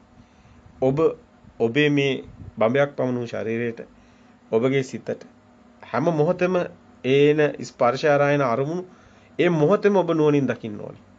මේක මහා ගාම්භීර කතාවක්. මේ විඳීම හැදී ඒ මොහොතෙම ඔබට ස්පර්ශය දැනෙන්න ඕනි. ඒ මොහොතෙම ඔබට අග්ගාලයේ සිත අවබෝධ වෙන්න ඕනි. මේක බාහිර නෙමෙයි මගේ හිතේ අරගත්තේ කපුටෝ කියන්නේ කපුටේ කෑ ගැහුවා කියමු කාක්කාක් දැන් මේක ඇහෙන්නේ කොහොමද මේක සෝත විඤ්ඤාණය ටක් ගාලා එවලම එන්න ඕනි අවබෝධ ඥාණයෙන් එන්න ඕනි මගේ හිතේ යටගෙන තියෙන්නේ. බාහිර නෑ බාහිර එකක් නෙමෙයි. බාහිරට යන්නේ නැති හිතක් හදෙන්න ඕන. හිතේම හටගන්න කියන්නේ. ඔබට කනක් නැත්තම් ඔබට සද්දයක් එන්නේ නෑ. අන්න එහෙම අවබෝධයක් තියෙන්න ඕන. මේක ඔබ තුලයි තියෙන්නේ. බාහිර නෙමෙයි කියන එක. ඔබ තමයි හිතන්නේ හැම එකම. කපුටෙක් කියලා හිතන්නේ ඔබයි. කපුට කියලා සම්මුති බාහිර නෑ. බාහිර හතරම හවුද විතරයි හැම එකම ගිනි කුරක් ගහම පිච්චිලා යනවා. එතකොට එතන තියෙන හතරම හවුත විතරයි. එතන පඨවි ආපෝ තේජෝ එතන පස් වතුර ගිනි සුළං ඒ ගින්දර රස්නිය වෙනස් වෙනකොට ඒවා ඔක්කොම හැඩතල වෙනස් වෙනවා. නමුත් අයිස් කැටයක් ගත්තොත් රස්නිය වැඩි වෙනකොට වතුර වෙනවා. ආයි ටිකක් රස් වෙනකොට ඒවා වාෂ්ප වෙනවා. ඒක හැඩතල වෙනස් වෙනවා. නමුත් මේ සිත ඇතුලේ අයිස් කැටේ වටිනාකමක් හදාගෙන ඒක අයිස්ක්‍රීමක් වුණොත් තවත් ඒක රස විඳින්න ඒකට ආසයි ඉතලා මේ සිත ඇතුලේ ලොකු චූන් එකක් හට ගන්නවා. එහෙම කිව්වොත් ඔක සරල භාෂාවෙන් එනවා. ඒ කියන්නේ සිත ඇතුලේ යම්කිසි ඇලීමක් ගැටීමක් සිද්ධ වෙනවා. ඒකයි මේ තණ්හාව උපදින්නේ මේ අල්ලගත් දෙයක් මේ මෙතන යමක් මේ ඔටෝමැටික්ලි සිද්ධියක්. ඒ කියන්නේ ඔටෝමැටික්ලි කරන්ට් එකක් උපදිනවා. මේක බැටරි ඔයගොල්ලෝ දැකලා තියෙනව නේද? ওই වාහනවල බැටරි තියෙනවා. ওই වාහනේ තියෙන බැටරි ඔටෝ charge වෙනවානේ. රෝදේ කැරගෙනකොට බැටරිය charge වෙනවා. ඩයිනමෝ සිස්ටම් එක අර බයිසිකල් වල පරණ බයිසිකල් වල තිබුණේ අර ලයිට් එකට කරන්ට් එක ගන්න මේ ඩයිනමෝ කරකෙන්නේ. ඒකෙදි මේ චුම්බකයන්නේ කරකෙන්නේ ධන ඍණ කියන අන්ත දෙකක්නේ. ධන ඍණ තියෙන අන්ත දෙක කරකිනවා. කරකිනකොට විද්‍යුතය උපදිනවා. විදුලි බලාගාරය හදලා තියෙන්නේත් එහෙමනේ. අද පෘථිවිය කරකෙන්නේත් එහෙමනේ. බලයක් උපදිනවා හැමතිස්සෙම අන්ත දෙකක් තියෙනකොට. මේක හරි පුංචි સિદ્ધාන්තයක්. ඔබ ගල් දෙකක් ගැට ගැහුවොත් නූල් කෑල්ලක දෙපැත්තක එක ගලක් විසික් කරාම අනිත් ගලත් අනිත් පැත්තට ඇවිල්ලා විසික් වෙලා ඇවිල්ලා කර යන බඹරයක් වගේ. නමුත් ඔබ බඹරයක් නැහැ. ඔබ දෙපැත්තේ ගල් දෙකක් ගැට කරලා තියෙන්නේ. ඔන්න ඔය වගේ. මේක ශක්තිය ජෙනරේට් වෙනවා. ඊට පස්සේ මේ බඹරේ වගේ කරකෙන එක ගොඩක් දුර යනවා. ඒකට හේතු වෙන්නේ බුමරාංගයක් වගේ. ඒකට හේතු වෙන්නේ බලය උපදිනවා. බලය උපදිනවා. දැන් දියසුලියක් හැදෙන්නෙත් එහෙමයි. දියසුලියකට එක පැත්තකින් වතුර ප්‍රවාහයක් එනකොට තව පැත්තෙන් අනිත් පැත්තෙන් ඒ වතුර ප්‍රවාහය ගලකාරි වැදිච්ච ගාම කැරකෙනවා. කැරකිච්ච ගමන්ම මේ අන්ත දෙකකින් කැරගෙන. මොකද අර පැත්තෙන් එහප එක මේ පැත්තෙන් මේ පැත්තට වැදුණා. දෙපැත්තක් හැදෙනවා. දෙපැත්තක් හැදිච්ච ගමන්ම ද්වේතාවයක් නිසාම තමයි මේ ලෝකේ මෙච්චර මෞම්කාරව හැදිලා ඉන්නේ. විඥානේ මායාව හැදෙන්නේ. විඥානේ මායාව හැදෙන්නේ මේ ලෝක සබහාධාමයේ තියෙන සංසිද්ධියෙන්මයි. ওই විශ්වය ගත්තත් හැදිලා තියෙන්නේ එහෙමයි. හැම තැනම ද්වේතාවක් පේනවා. ශක්ති තුලනයක් ශක්තියක් උපදින්නේ දෙපැත්තක් නිසායි. ද්වේතාවය නිසායි. බාහිර බහිද්ධාව අභ්‍යන්තර අජ්ජත්තාව කියලා බුදුහාමුදුර හැමතිස්සෙම ඒක නිසාම පෙන්නනවා බාහිර තියෙන එකක් තියෙනවා කියලා. මනසේ හැදෙන මේ විඥානයේ ශක්තිය මනස විසින් මෙන්න මෙහෙම දැනීමකට ලක් වෙලා සිතවිල්ලක් හැදිලා තියෙනවා. ওই සිත කියන්නේ ශක්තිය. විඥානේ. ඕක ඇවිල්ලා හැමතිස්සෙම වෙනස් වෙනවා. කම්පන චංචන වගේ දෙයක් තමයි භාවනා කරන කෙනෙකුට උනත් ඔය සිතුවිලි වලින් මිදිච්ච තැන හම්බ වෙන්නේ. මේක හරි සුන්දර කතාවක්. මම ඕගලන්ව එක්කන් යන්න හදන්නේ ඊටාම ගැඹුරු තැනකට. ඒ කියන්නේ මට අවශ්‍ය කරන මාතෘකාව ඇවිල්ලා මේ එකක්වත් නෙමෙයි. පටිනිස්සග්ගානුපස්සනාවටයි ගේන්න ඕනේ. අද සමාජයට දෙන්න ඕනේ උතුම්ම පණිවිඩය ඔතනයි තියෙන්නේ. මේක ගොඩක් අයට නොතේරෙන කාරණාවක්. ඒකට මහා නුවණක් ඕනි. මොකද්ද මෙයා මේ කියන්නේ කියන එක දැනගන්න. මේ පණිවිඩය දෙන්න මට යම් මාධ්‍යයක් අවශ්‍යයි. මේක විශාල පණිවිඩයක්. බොහෝ අය අද ඉන්න උගත් ප්‍රඥාවන්ත උතුම් මුනිවරු භික්ෂුන් වහන්සේලා බෞද්ධ සමාජයේ විශේෂයෙන්ම මේ ලංකා භූමිය තුළ විශේෂයෙන්ම මේ ලෝක ධාතුව තුළ එක තැනක හිර වෙනවා. අර වේදයේ තුල බ්‍රාහ්මණයෝ ටිකත් එතනම හිර වෙනවා. ඒ හිරවිච්ච තැන බෞද්ධ දර්ශනය ගිහිලා ගැට ගහනවා. එතන ලොකු අපරාධයක් වෙනවා. මේ කියන තැන හරිම ගැඹුරුයි. සරල මනසකට නම් මේක තව දියුණු කරගෙන එන්න ඕනි තැනකට. ඒ කියන්නේ සිතුවිල්ලෙන් මිදෙන තැනට. සිතුවිල්ල හැදෙන හැටි අපි කතා කරේ. අපි කිව්වා තින්න සංගති පස්සෝ පස්සපච්චා වේදනා යම් වේදේති තං සංජානති. ඒ කියන්නේ මේ විඳපු දේ අඳුන ගන්න. යම් සංජානත්තම් විතක්කේදී මේක තමයි පෙරමතකේ සංකාර කියන්නේ මේ සංඥාව තමයි පෙරමතකේ. ඕකෙන් තමයි දැන් ටක් ගාලා ස්පාක් වෙච්ච එකට හැම එකටම නමක් දාගන්න. මනස ඇතුලේ මේක වේගෙන් ක්‍රියාව ක්ෂණිකවම සිද්ධ වෙනවා. ඒ නම් දාගෙන ටක් ගාලා මනසින් ටක් ගාලා ඒකට අගයක් හදා ගන්නවා. විශ්ගාල ශක්තියක් උපදිනවා මේ අගයත් එක්කම. සද්දයක් එන්නේ නැහැ. නමුත් ඒක ශක්තියක් උපදිනවා. එතකොට මේ විඳීම් හැඳිනීම් දැනගැනි මේ උපදින ශක්තිය තමයි විඥාන ශක්තිය කියන්නේ. මේක තමයි සිත. මෙයා ලොකු රංගුමක් මේ ඊට පස්සේ මෙයා ලොකු මේ භෞතික පැත්තකින් එකතු කරලා අජ්ජත් බහිද්දා කියලා ගැට ගහලා රූපෙට ගැට ගහලා ලොකු දෙයක් මෙයාගේ මනස ඇතුලේ කම්බයින් එක ජෙනරේට් වෙනවා. ඒක ඩයිනමෝ සිස්ටම් එක තමයි සිද්ධ වෙන්නේ.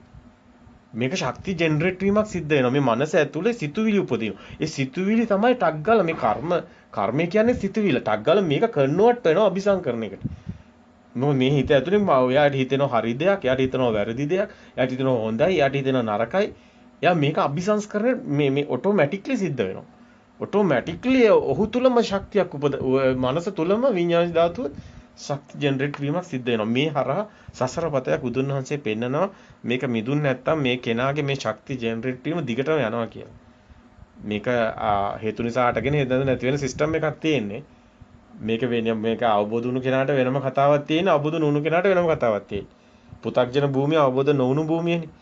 ඔවුන්ට මේක දිගටම මොකද ඔවුන්ගේ දෘෂ්ටියක් හටගෙන තියෙනවා යනවා කියලා. නමුත් අවබෝධ වුණු කෙනාට ටක් ගාලා අවබෝධ වෙනවා මේකේ මොහොතේ හටගෙන නැති වෙනවා කියලා. අන්නේ කෙනා මිදෙනවා.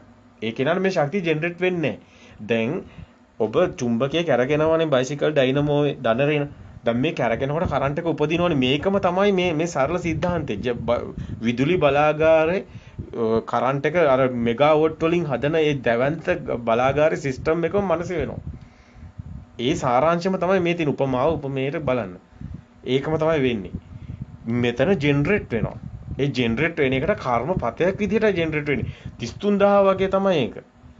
මොකද ඒක යා ගලවන්නේ යා මරනකොටත් ඒක ඒ චිත්තේමයි සකස් වෙන්නේ. හටගෙන නිරුද්ධ වෙනවා. එක ඇති වෙවි නැති වෙනවා. එකයි එක මොහොතේ. නමුත් ඒකත් මහා පවර්ෆුල්. ඒක යාට ඒක මේ විශ්ව ධාතුව තුළ තියෙන ශක්ති ධාතුවක් විතරමයි. ශක්ති ධාතුවක්වත් නැහැ ඇත්තටම. මේක තුල අමුතු මේක ලොකු පැහැදිලි කිරීමක් තවත් දෙදින් දිසානතියකට මේ පැහැදිලි කිරීම යනවා දැන් අපිට එහෙම යන්න පුළුවන් කමක් නැහැ අපිට ඔබ අරගෙන යන්න ඕනි නිවන් මඟ. එහෙමනම් පෙන්වන්න ඕනි තැනක් තියෙනවා. ඒක තමයි අනිදස්සන විඥානය කියන එක.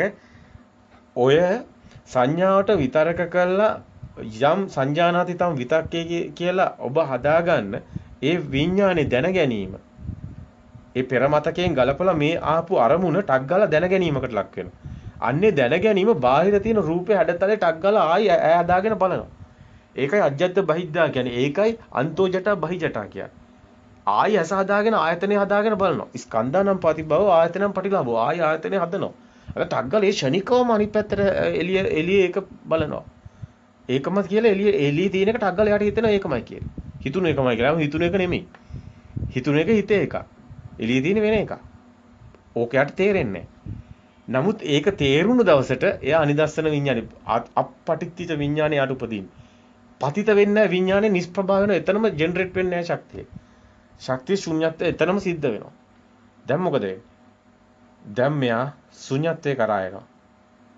ඒකයි මෙතනට කියන්නේ එක එක නම් තියෙනවා.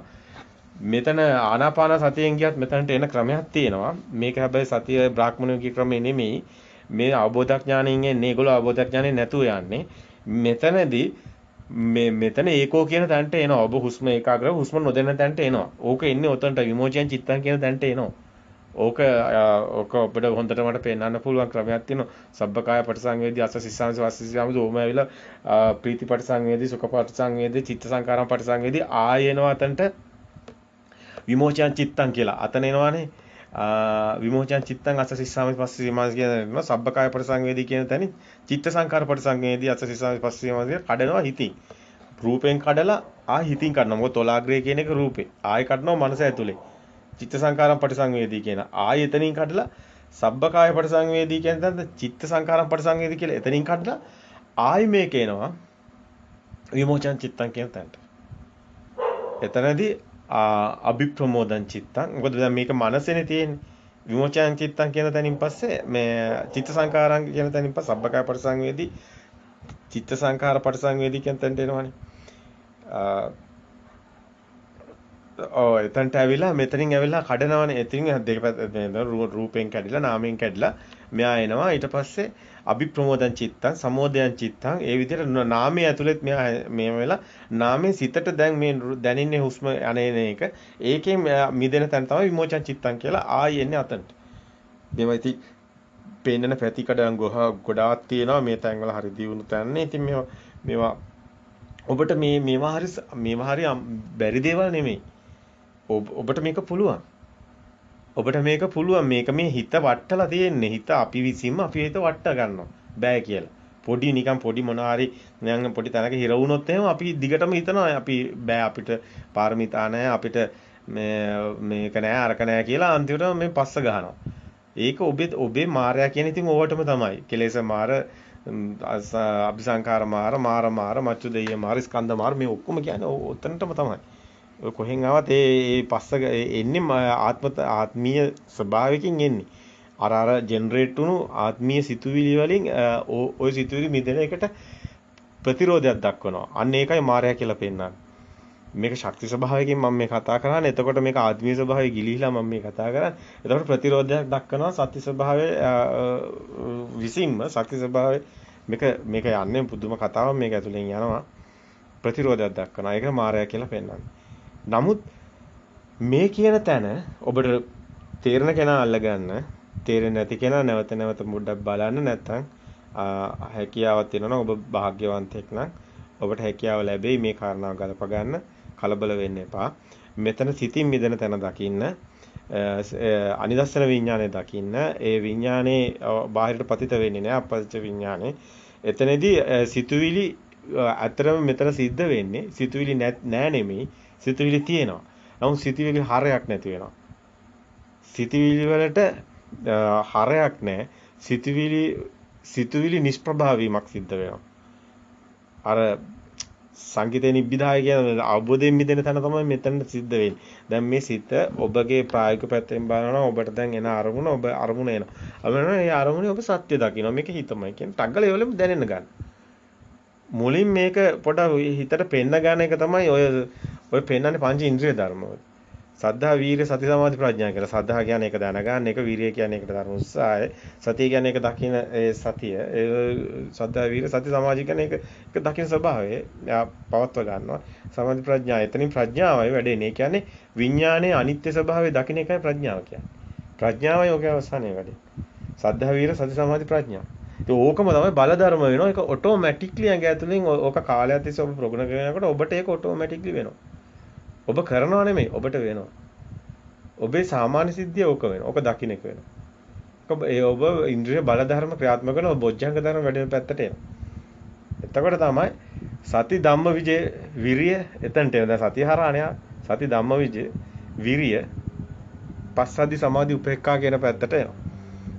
එතනින් යනවා. එතනින් තවත් දියුණු අවස්ථාවකට එනවා බල ධර්ම වලින්.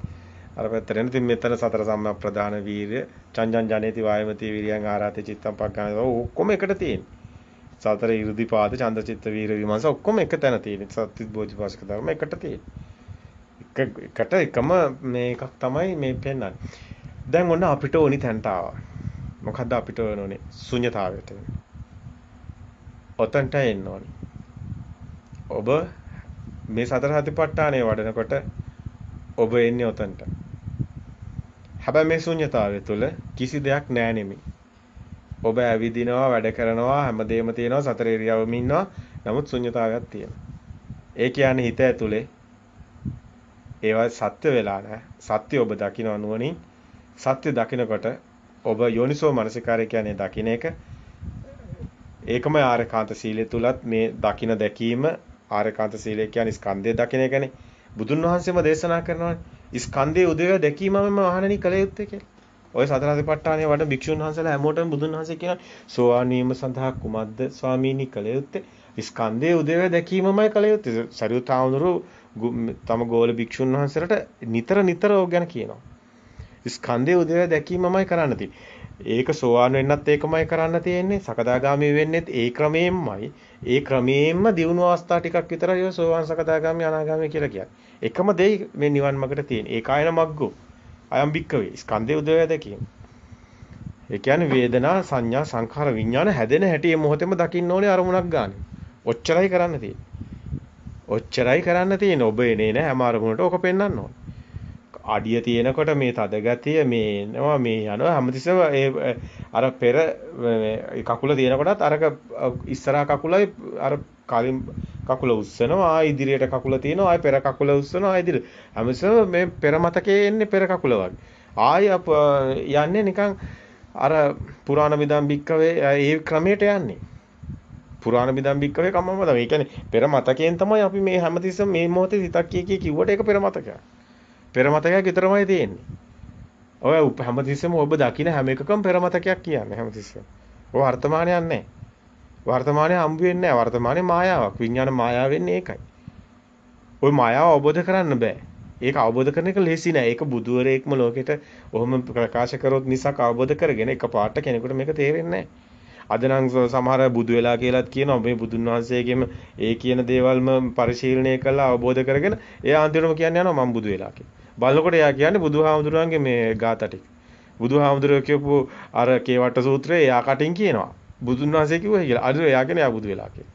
ඇත්තටම මේක මහා මෝඩ කතාවක්. නමුත් මෙහෙම දෙයක් කියත හැකි. ඒ කෙනා එහෙම කියන එක අපි පිළිගන්නවා. සාධාරණයි මෙහෙම කියනවනම්. ඒ කියන්නේ මම බුදු වෙලා කියන එක නෙමෙයි. මම කියන කෙනා කොහොම බුදු වෙන්නේ නැහැ. බුද්ධ කියන්නේ ලෝක ස්වභාවයක්. ඒ බුද්ධ ස්වභාවය එතන තියෙනවා. ඒ බුද්ධ ස්වභාවයේ තියෙන ඒ බුද්ධ ස්වභාවයේ කාටවත් අයිති එකක් නෙමෙයි. බුද්ධ ස්වභාවයේ ලෝක ස්වභාදාමක්. ඒ ලෝක ස්වභාදාම බවට තමාපත් වෙනවා. තමන් තමන්ගෙන් මිදෙනවා. තමන් තමන්ගෙන් මිදුණාම ලෝක ස්වභාදාම විතරයි. බුද්ධ කියන්නේ ඔය රූපයකට නෙමෙයි කෙනෙකුට නෙමෙයි. ඒතකොට ලෝක ස්වභාදාම තුලයි ඒක තියෙන්නේ. ඒ කියන්නේ අපි කියනවා ලෝක ස්වභාවයක්නේ. දැන් දේව කියන්නේ දැන් දිව්‍ය ස්වභාවයක්. ඒ දිව්‍ය ස්වභාවයේ කාමසප්ප මිදෙනකොට එනවා. කම්සප්ප මිදෙනකොට විතරක් නෙමෙයි. ඔය මනසේ රූපේ සංඥාව දකිනකොටත් දිව්‍ය ස්වභාවයට එනවා මේ මාර්ගය තුල එනවා.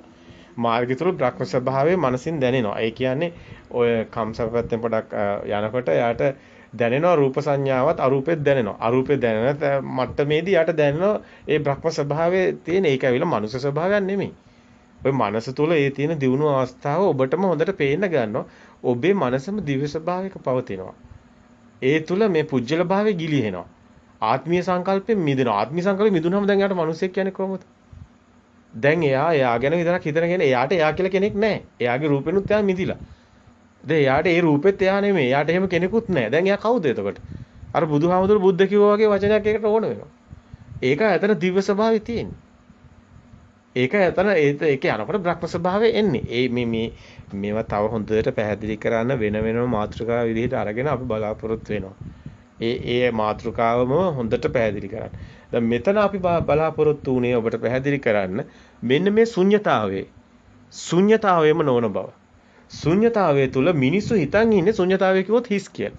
නමුත් මේක තුල තියෙන්නේ වෙනම කතාවක්. සංකිතේ නිබ්බිදාය. මේක තුල තියෙන්නේ අවබෝධයෙන් මිදීමක්. ඒ කියන්නේ මේ ශුන්්‍යතාවය තුල හැම දෙයක්ම අරමුණු වෙනවා. රස පටිසංවේදී රස රාගන පටිසංවේදී. රසයක් කියන එකක් ඒකයට වැඩක් නැහැ මේ කෙනාට. ඒකයට අදාළ නැහැ. ඒක පස්සේ එයා දන්නව එහෙම දෙයක් නැහැ කියලා. එයා දන්නව ඒක හැදෙන හැටි. එයා දන්නව ඒක මායාවක් කියලා. ඒක නිසා එයාට ඒක කිසිම යට වැඩක් නැහැ ඒකේ. දැන් ඔබ දැනගත්තට පස්සේ මේ යම් කිසි කාසියක් හදලා තියෙන යකඩ වලින් කියලා. ඒ කාසියට අපි වටිනාකමක් දුන්නට රුපියල් 10 හරි කී හරි කියලා. ඒක යකඩ කෑල්ල පාස්සන්න ගත්තොත් ඒක යකඩ කෑල්ලක් විතරයිනේ. අන්නේ අවබෝධය එනවා. මේ ධර්මය අවබෝධ වුණු කෙනාට. වටිනාකම බිඳ වැටෙනවා. අර කාසියට දීපු වටිනාකම මැකෙනවා. ටක් ගාලා ඒක අවශ්‍ය වෙන්නේ අර නිකන් අර යකඩ කෑල්ලක් වගේ වැඩකට. ඒ සිත ඒ தත්තට පතර සිතේ තියෙන ওই දරුව ආරෝමයේ ප්‍රඥාප්ති සේරම හිස් වෙනවා. බිඳුව වෙනවා. ප්‍රඥාප්ති බිඳුව වෙනවා. ප්‍රඥාප්ති සේරම නිෂ්ප්‍රභා වෙනවා. ඇත්තටම මෙතන වෙන්නේ සබ්බ සංඛාර සමතේනේ. සබ්බ සංඛාර කියන්නේ සිතුවිලි සමතේ වෙනවා කියන්නේ සිතුවිලි සේරම ඉවරයි. සිතුවිලි අගේ නැති වෙනවා. දැන් මෙතනදී තමයි මේ ශුන්‍යත්වයේ තියෙන්නේ. දැන් මේ කියන ශුන්‍යත්වය එතකොට චේතෝ විමුක්තිය. එතකොට මෙතන තමයි අනිමිත්ත අප්‍රණීත ශුන්‍යත චේතෝ විමුක්තිය. දැන් මේ වචන වලක් තියෙනවා. දැන් මේ නිමිත්තකට එකම නිමිත්තක් නෙමෙයි. එනේන හැම නිමිත්තකටම මේක එනවා කියන්නේ අනිමිත්තයි. අනිමිත්ත අප්‍රණීතයි. ඒකේ ප්‍රණීත ගතියක් එයාට එන්නේත් නැහැ. ඒ වගේම මේ ශුන්‍යත. ඒ ශුන්‍යතාවයක් ඒක තුළ තියෙනවා. මේ වචනයක් නෑ මේකට මේ අපිට මේ භාෂාව අපිට පරිස්සමින් මේකට බුදුන් වහන්සේ මේ ධර්මයට අරගෙන තියෙනවා. මේ භාෂාව. බුදුන් වහන්සේට වෙන වචනයක් මෙතනට ගන්න විදියක් නෑ. ඒක නිසා පෙන්වන්න වෙන්නේ ශුන්‍යතාවය හරහා. ශුන්‍ය කියලාමයි. නමුත් මේ ශුන්‍යතාවයේ මිනිසුන්ට හොඳට ගලපලා මේ ධර්මයේ තුල තියෙන ශුන්‍යතාවය පෙන්වන්න ඕනි කමක් තියෙනවා. මෙතන තියෙන ශුන්‍යතාවයේ හිස් නෙමෙයි කියන එක. හිස් නෙමෙයි. ඒන අරමුණු ඒ අරමුණු සත්‍ය නොවේ සෙනග ගොඩක් හිටියත් ඒ සෙනග ගොඩ මැද්දෙන් ඔබ යනවා ඔබට සෙනගක් දැනෙන්නේ නැහැ. ඔබ යන්නේ උදකලා. උද සෙනග ගොඩ මැද්දෙන් ඔබ යනවා. බලන් ඉන්න කෙනාට පේනවා මෙයා සෙනග ගොඩ මැද්දෙන් යනවා. එයාගේ ඇතුළේ එයා උදකලාව යනවා. එයා ගානක්වත් නැතුව බොහොම සෑහලුවෙන් hina වෙවි යනවා. එයාට මිනිස්සු කොටක් දැනෙන්නේ නැහැ. එයාට දැනෙන්නේ මේ නිකන් අර මේ කාලේ පුදුම කතාවක් අවබෝධයෙන්නේ දකින්නේ. නාකනකොට ඒක මිනිස්සු කියලා જાතියක් නැහැ. අතරම උදරයක් වගේ ඕනිය. නිකන් ක්‍රියාවලියක් වගේ ක්‍රියාසිතන්නේ තියෙන්නේ. ඒ එළියේ තියෙන අර මිනිස්සුන්ගේ අතපය දැන් ගස්වල අතු හෙලෙනවා වගේ තමයි පේන්නේ. ඒ ඇත්තටම මේ සීය තියෙන්නේ නුවණ. ඒක මිනිහේ නෑනේ. මිනිස්සු කියලා හැඟීමක් මිනිස් සත්ත්ව ආත්මීය සංකල්පෙ බිඳ වැටෙනවානේ. ආත්මීය දේවල් නැහැනේ ලෝකේ. ඔක්කොම නිකන් සේරම එක අතරම හබුතු ස්වභාවයකට තියෙන්නේ. ඉතින් එතකොට කොහොමද දැන් මෙයා යන්නේ සෙනග ගොඩක් මැද්දේ නෙමෙයි මිනිස් ගොඩක් මැද්දේ නෙමෙයි. මෙයා යන්නේ හරියට නිකන් අර පස් ගොඩක් මැද්දෙන් යනවා වගේ. ඒක හරි පුදුමයි නේ. ඔන්න ශුන්‍යතාවය. පුළුවන් නම් වාගන්න. හැබැයි මේක ශුන්‍යත සමාපත්තිය වෙනයි ශුන්‍යත විහරණය වෙනයි. මේ ශුන්‍යත විහරණය ගැන අපි කතා කරා. ශුන්‍යත සමාපත්තිය කියන්නේ පුජ්‍යලේ භාවනා කරනකොට ඒ පුජ්‍යලයා සමාපත්තියට වෙලා ඉන්නවා. මෙතන පුජ්‍යල භාවයේ සම්පූර්ණ බිඳ වැටිලා ආත්මීය භාවයේ සම්පූර්ණ බිඳ වැටිලා කෙනා නැති වෙච්ච තැනක් විහරණය තුළ තියෙනවා. ශුන්‍යත විහරණය මේ දෙක. හැබැයි මේ වගේම තව දෙයක් තියෙනවා කියන්න. මේ අතරම මේ ගැඹුරු කාරණා හිතාම ගැඹුරු කාරණා. හැබැයි මේ සමහර විට මේ ඉදිරිපත් කරන රටාව තුළ ස්වභාවය තුළ මේ ඒව අඩුපාඩු දකින්න පුළුවන්. අතරම ඒවා බාර ගන්නවා අපි. අපි බාර ගන්නවා අපි සර්ව සම්පූර්ණ එහෙම අන්තගාමී අය නෙමෙයි. අපි බොහොම හිස් විවෘත ස්වභාවයකින් ඉන්නේ. ඒක නිසා අපිට එහෙම ඇල්මක් නැහැ කිසිම දෙයක. අපි මේ කියන දේත් වැරදි කියලා ඔබ විසික් කරලා ඒත් කමන්නේ. නමුත් අපිට දැනෙන දේ සත්‍ය දේ අවබෝධ වුණු දේ ඔබට පෙන්වන්න ඕනි. මේකේ තියෙන දෙයක් කියන්න ඔබට. ඔබ පටලව ගත්ත නිසා කියන්න ඕනි. නැත්නම් අපි කියන්නේ නැහැ. ඔබ පටලවගෙන ඉන්න නිසා කියන්න ඕනි. මෙතන තියෙනවා විමෝචන චිත්තං කියන තැනයි ඔය ශුන්‍යතාවය. හැබැයි එතනින් එහාට එනකොට මෙතනින් විමෝචන චිත්තං වලින් පස්සේ ඒ අනිච්චානුපස්සී, විරාගානුපස්සී, නිරෝධානුපස්සී, පටිනිස්සග්ගානුපස්සී කියන එක ඔබේ මනසට ගෝචර නැහැ. අන්නෝකයි මට පෙන්වන්න ඕනේ මෙතනින් එහා තියෙනවා ගැඹුරු කාරණා ටිකක් පැහැදිලි කරන්න. මේක හැබැයි අත්දැකීම් නැතුව මේ කියනවා මම දැන් මේ විදිහට අපි දැන් කොහොම කිව්වත් අපි සම්මුතිය තුළින් සම්මුති භාෂාවෙන් කතා කරලා කියන නිසා සමහරට අපි ඉදිරිපත් කරන මේ ස්වභාවය තුළ ඔබ බලාපොරොත්තු වන අර මේ ඔබ බලාපොරොත්තු වෙනවානේ ආටිෆිෂල් මුනිවරෙක් ඔබ බලාපොරොත්තු වෙනවානේ මේ යම්කිසි ස්වභාවයක් ඒ ඔබ ඉන්න සම්මුතියනේ ඒ සම්මුතිය තුළ මේ කියන ස්වභාවයේ කියන කෙනාගේ නැති නිසා ඔබ සමහරට මේක බාරගන්නේ. නමුත් මේක ඔබ දවසක අවබෝධ කරගනි. මෙතන තියෙන ඥාන මේ තියෙන විඥාන නෙමෙයි. මේ තියෙන ප්‍රඥා නෙමෙයි. ප්‍රඥාව කියන්නේ ඒ සීමාවත් පනිනවා ඔබ. ප්‍රඥාවන්තං ආයන් ධම්මං ඥායන් ධම්මං දුප්පඤ්ඤස්ස තමයි. ප්‍රඥාවන්තයා තමයි දුක නසන්නේ. ඒක ඇත්ත. නමුත් මේ කියන තැන මහා ගැඹුරුයි. මේ ශුන්්‍යතාවය තුළ යමක් සිද්ධ වෙනවා. ඔබ හිතන්න ඔබ වාහනයක් යනවා අධිවේගී මාර්ගයේ. මේ උපමාවක් ගන්න. බුදුන් වහන්සේ මේ භාෂාවෙන් මේ දේ පෙන්වන්න බැරි නිසා බුදුන් වහන්සේ මුළු ධාමම පෙන්වන්නේ උපමාවල. අපිට සිද්ධ වෙනවා අද තියෙන නූතනගේ උපමාරි අරගෙන මේ දෙක පෙන්වන්න. මොකද්ද මේ කියන්නේ යන්නේ කියලා. මේක සිතුවිලි වලට ගන්න භාෂාව අසාර්ථකයි. භාෂාවට මේක යන්න බෑ. දැන් මේක කියන ක්‍රමයක් ඕනි. අපිට සිද්ධ වෙන උපමාවකින් පෙන්වන්න. අර ලුණු කාපු කෙනා මිසක් ලුණු රස දන්නේ නැහැ. ලුණු නොකාපු කෙනා. මෙන්න මේ වගේ ඔබේ ප්‍රත්‍යක්ෂයේ ඔබේ සාන්දිටිකත්වයේ තව කෙනෙක් දන්නේ ඒකට තේරෙන්නේ හැබැයි ඒ වගේම කාරණයක් මෙතන තියෙනවා. මේ ශුන්්‍යතාවයට ඔබ එන්න ඕනි. ඒකේ ශුන්්‍යතාවය කිව්වට මේ සමාජයේ සම්මුතිය තුළ මිනිස්සු හිතන එක නෙමෙයි. ඒ තුල ඔබ සාමාන්‍ය විදිහට කටයුතු කරනවා. ඔබට කිසිම ගැටලුවක් නැහැ. ඔබ ආධ්‍යාත්මිකව හුඟා දියුණුයි. ඔබ ඉන්න අවබෝධඥානෙන් සන්තිකේ නිබ්බිදහයි.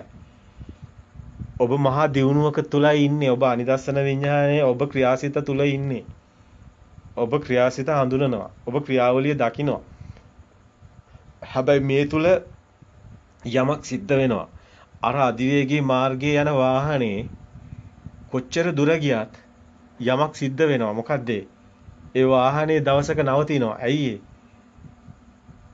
යටින් ඩීසල් පිච්චෙනවා. ඩීසල් ඉවරුණු දවසට ඔය වාහනේ නවතිනවා.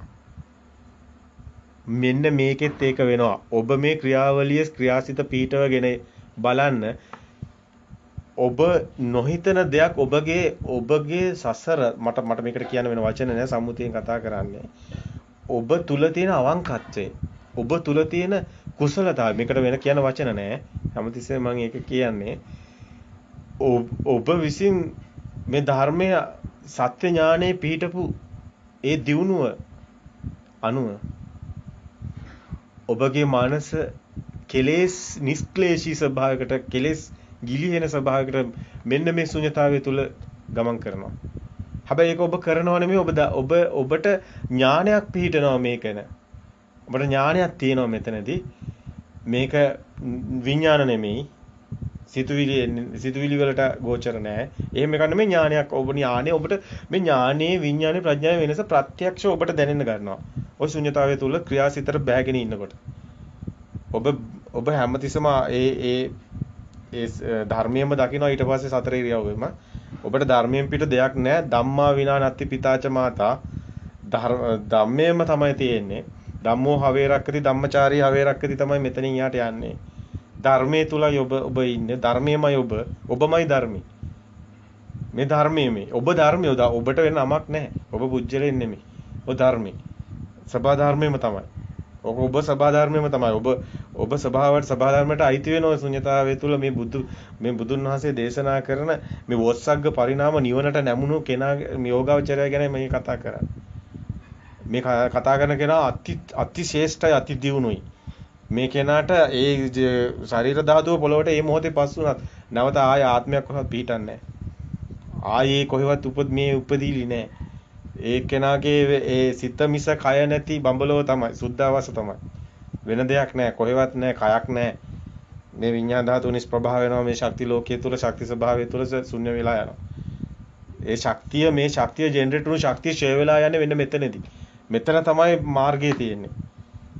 මේ තමයි ඒ කෙනාගේ ඒ කෙනා නොදන්න මේකේ යන කෙනාට දැනෙන දෙයක් ඥාන සකස් වෙනවා. ඒකයි උද්‍යව ඥාන දස ඥාන ඔතනදී දාලා තියෙන්නේ. ඒ උද්‍යව ඥානය ඔතන තියෙනවා. ඔතන බායන දස ඥාන ටික තියෙනවා. ඔතන සංකා විතාන ඥාන තියෙනවා. සංකා රූපේක්ෂා ඥාන අර මේ ඒකයි පෙන්වන්නේ පුබ්බේ නිවාස ඥානේ. ඒ ඥාන ටික පෙන්වන්නේ ඒකයි.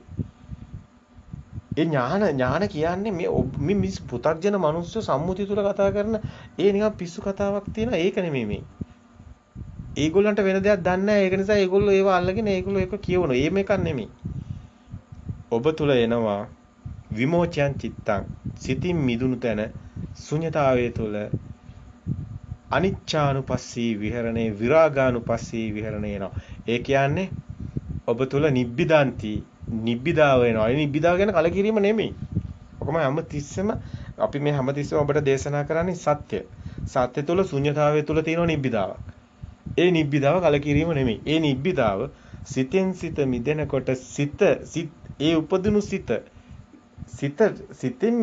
තමයි කලකිරෙන්නේ. ඒ කියන්නේ සිතින් කලකිරෙනවා කියන්නේ මේ පුජ්‍යල භාවයෙන් ගන්න ඒ අර ආත්මීය කලකිරීම නෙමෙයි. සිතින් සිත මිදෙන තැන එන සිතට ඇලෙන්නේ නැති තැන විරාගේ. නිබ්බිදාන්ති විරාගාන්ති. ඒක තමයි නොයල්ම. සිතට ඒ සිත හටගත්ත සිත පුස්සක් කියන එක. බොරුවක් කියන එකට එන විරාගයක් ඇලෙන්නේ නැති එකක්. ඒක තුල මොකද වෙන්නේ? ඒක තුල එන්නේ ශාන්ත ඒ ස්වභාවයක්. ඒ නිබ්බිදාව තුල තියෙන්නේ ශාන්ත සුවයක්. අයි සිතට ඇලිලා නැහැ. සිතට ඇලුනොත් එන්නේ මේ ගින්නක්. ලෝභ දේශ මොහ ගින්නක්. එතෙන් දැන් නිබ්බිදාවද ශුන්‍යතාවය තුල තියෙන නිබ්බිදාව තුල එන්නේ ශාන්ත ගතියක්. ඒ ශුන්‍යතාවයත් එක්ක තියෙන සිතට ඇලෙන්නේ නැති තැන සිත මිදෙන තැන ශාන්ත ප්‍රණීත සුවයක් තියෙනවා. දැන් මේක තමයි කියන්නේ මේ නිවන තුල සුවයක් නැහැ. නිවන කියන්නේ මේකක් මේ කතා කරන්නේ පුහුදුන් මිනිස්සු. ඒගොල්ලෝ කියන ඒගොල්ලෝ රහත් කියලා. පුහුදුන් මිනිස්සු. මේ රහත් වෙලා නැහැ. ඒක හොඳට තේරෙනවා. ඒක ඒගොල්ලන්ට තේරෙලා නැහැ. ඒකෙන් තේරෙනවා එයා අවබෝධ ඒ ප්‍රත්‍යක්ෂතාවයට එයාපත් වෙලා නැහැ. ඒක නිසා එයා ඒක දන්නේ නැහැ. ඒක නිසා රහත් වෙලා කියලා බෝඩ් එක ගහගත්තට පිටේ එයාට කියා ගන්න විදිහක් නැහැ. ප්‍රත්‍යක්ෂ නැති නිසා. මේක නිසා මම මේක අපි ඔබට ඉදිරිපත් කරන්නේ. මේ නිබ්බිදාව තුල නිබ්බිදාන්ති විරාගංචි තුල මෙතන විරාගයේ මෙතන සාන්ත ගතියක් සිතුවිලි වලට ඇලෙන තැන ගින්නක් මෙතන මිදෙන තැන සුවයක් තියෙනවා. සාන්ත ප්‍රණීත සුවේ. ඒතන් සාන්තං ඒතන් ප්‍රණීතං මෙතන තියෙනවා. විරාගාන්ති නිරෝධාන්ති මෙතන ඒකන් මිදෙන ගතියක් ඥානයක් යාට මේ දැනෙන මේක ඥානයක් තියෙනවා. සේසුඤ්ඤයි ඒකේ මුකුත් නැහැ මොනෝ වෙයිද දන්නේ මේ වෙන දෙයක් ගැන දන්නේ ඒ නිල නිකන් ඉන්න තියෙන්නේ. මැරෙද්ද ඔය ඔක්කොම පුහුදුන් මිනිස්සු. භික්ෂුන් වහන්සේලාට ඒ අතරම අසරණයි සමා වෙන්න ඕනේ. ඒ ප්‍රත්‍යක්ෂතාවය නැති නිසා ඒ කියන්නේ. එහෙම දෙයක් නෙවෙයි. බය වෙන්න එපා. බිල් එක කරගන්න එපා. නිවන බිල් එකට ඔයාලම දානවා. ඔයාලා නිවන් දැකලා කියලා ඔයාලා රාහත් වෙලා කියලා ඔයාලා බිල් එක කියලා අවසාන ටික පෙන්නනවා. බිල් එක නැහැ. මේක හරි සුවයක් තියෙනවා. සබහාදාමට එකතු වෙනවා. ඒ සුවය තුළ සබහාදාමට එකතු වෙනවා. ඒ සබහාදාම බවට තමන්පත් වෙලා ඉවරයි. ඒ යන ගමන විතරයි ඕක කොහොමද දැන් පල්ලමට දැන් විසික් කරලා පස්සේ පල්ලමට වැටෙනවානේ. දැන් මේ පල්ලමට වැටෙනවා. දැන් මේ පාවෙනවා. දැන් මේ සාන්තයි. ඒතන් සාන්තං ඒතන් ප්‍රණීතං. යදිදත් සබ්බ සංඛාර සියලු සිත සංඛාරයි. සබ්බුපති පටිනිස්සග්ගෝ විරාගෝ සියලු උපදීන අත්හැරිලා නිරෝධෝ නිරෝධානුපස්සනාව වෙනවා දැන්. නිබ්බිදන්ති විරාගන්ති නිරෝධන්ති. අන්න ඒතං සාන්තං ඒතං ප්‍රණීතං සබ්බූපති පටිනිස්සග්ගෝ විරාගෝ නිරෝධෝ නිබ්බානෝ. තං සාන්තං ඒතං ප්‍රණීතං සබ්බ සංඛාර සමතෝ සබ්බූපති පටිනිස්සග්ගෝ විරාගෝ නිරෝධෝ නිබ්බානෝ. සබ්බූපති සියලු උපදීනත් මේ අන්‍ය ශීනස්ව රහතන් වහන්සේ. පටිනිස්සග්ගෝ අන්න වචනේ. නිබ්බිදන්ති විරාගන්ති නිරෝධන්ති. මේ මොකද්ද වෙන්නේ? නැවත හටගන්නේ පටිනිස්සග්ගෝ. නිබ්බිදන්ති විරාගන්ති නිරෝධන්ති පටිනිස්සග්ගන්ති. අන්න නිවනටපත් වෙනවා. නිරෝධන්ති. නිබ්බිදං නිබ්බාන. ඒතං සාන්තං ඒතං ප්‍රණීතං යදිදස් සබ්බ සංඛාර සමතෝ සබ්බූපති පටිනිස්සග්ගෝ විරාගෝ නිරෝධෝ නිබ්බානෝ. මේමයි නිවන් මඟ. ඔබට හැබැයි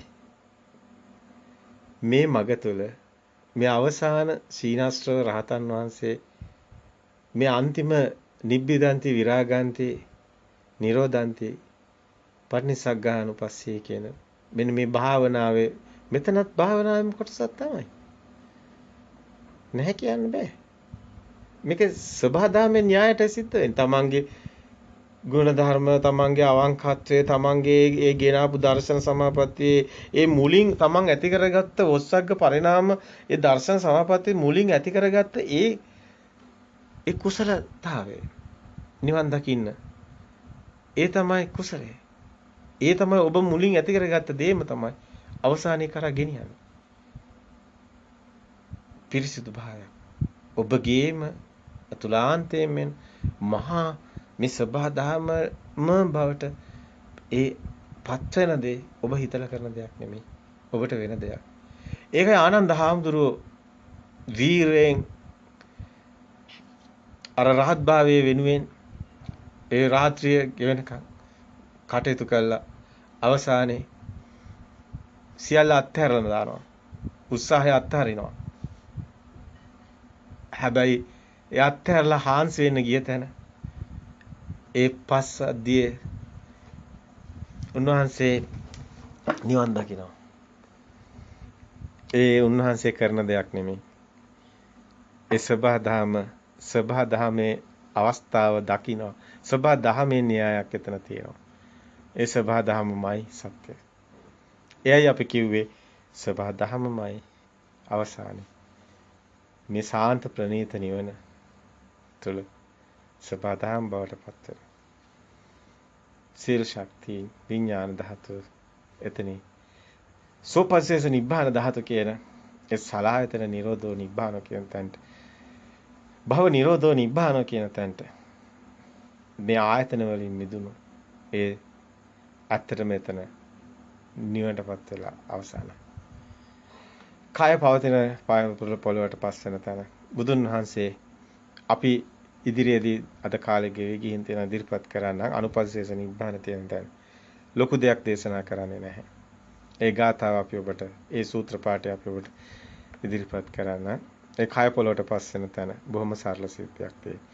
අද බොහෝ අය ගොඩාක් ලොකුවට මේක උලුප්පල අරගෙන නෑ ආයතනයක් තියෙනවා තද ආයතනං කියලා අරගෙන නපට වින තේජොන වායු කියලා අරගෙන ආකාසන විඥානය කියලා අරගෙන ප්‍රථම නිබ්බාන සූත්‍රය අරගෙන ඒක එක විදිහට උපමට්ටම් කරලා අරගෙන තනක් තියෙනවා කියලා පෙන්නන්න යනවා. ඒ රැවටිලා මායාවට අහු වෙලා. ඔවුන් තාම නිවන් දැකලා නැහැ. දවසක මේ නිවන එයාටත් උරුම වෙන්න ඕනේ. එයාට ප්‍රත්‍යක්ෂ වුණාම එයාට තේරෙයි. පහන නිවි ගියා. තෙලුත් ඉවරයි. තිරත් ඉවරයි. දැන් ආලෝකේ නිවි ගියා. එපමණයි. සබදාම. තෙරුවන් සරණයි. තෙරුවන් සරණයි. ප්‍රායෝගිකව මේ නිස්සරණ මගට යොමු වුණු